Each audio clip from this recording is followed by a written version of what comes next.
Hello everyone, this is Lolly. In today's project I want to show you how I've been making these side entry envelopes. I know there's a word for this. I'm thinking of those big manila envelopes where you have the two circles here and the string that goes around them. Anyway, kind of like an office envelope, but they load from the side instead of the top. Very fun, and I was thinking about it because of my friend Jackie's post about how she was making them. And so I wanted to show you how I figured out how I would make them. I haven't seen any videos on this yet. I know they're out there. I just haven't looked. So I just figured it out how I would want to do this. And this is basically a 4x6 envelope that I have here. And the reason I did that is because I can use an 8.5 by 11 sheet of paper and just cut it by 8.5 by 8.5. And so I drew out, if I can find that, the score lines here. It's going to be 2 1/4, 6 1/4, and then half, 6 1/2.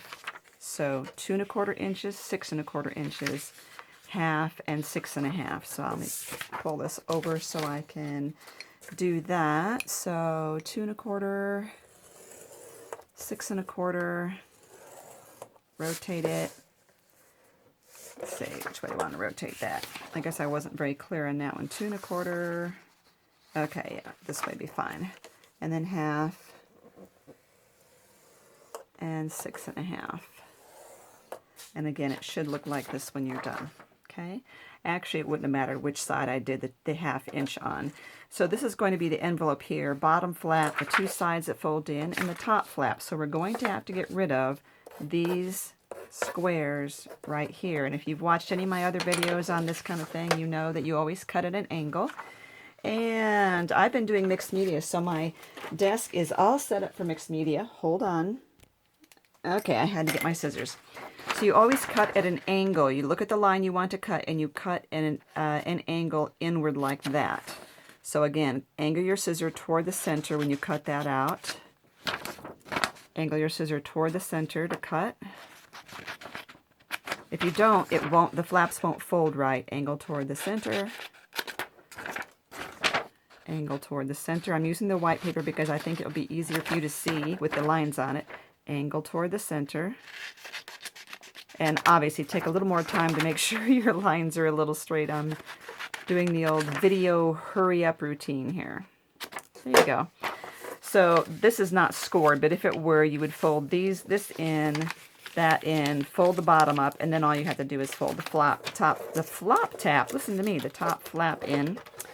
Okay, so let me slide this over, and I will show you on the scored one. So I'm just going to score it a little bit so I can see my lines a little better. Okay. And then I'm going to cut those squares off that we just did in the other. Actually, I'm going to pause the video and cut my squares out. Okay, and there we have it.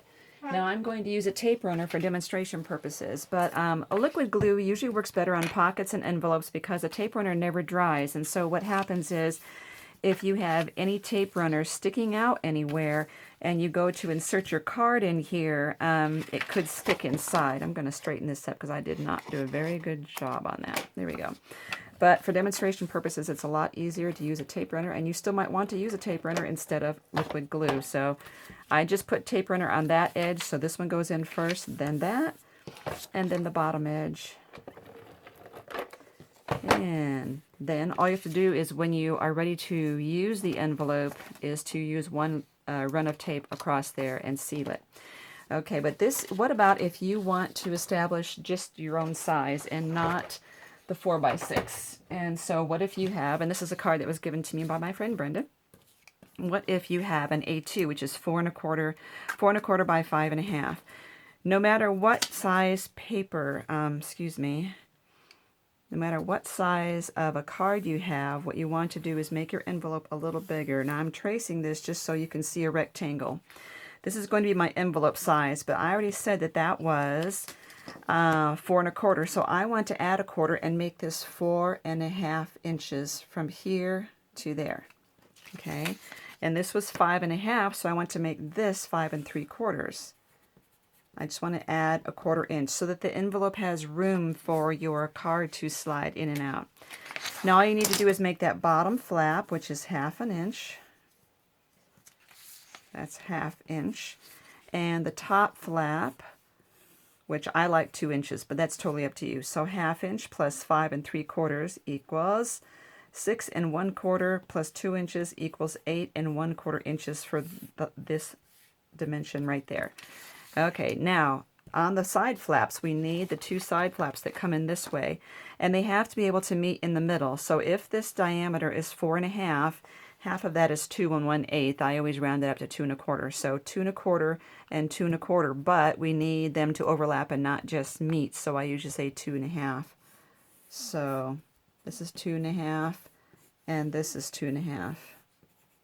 Again, so just take that width right there, and you want to cut it in half, put that on both sides, but add 1/4 on each side, or yeah, that works out.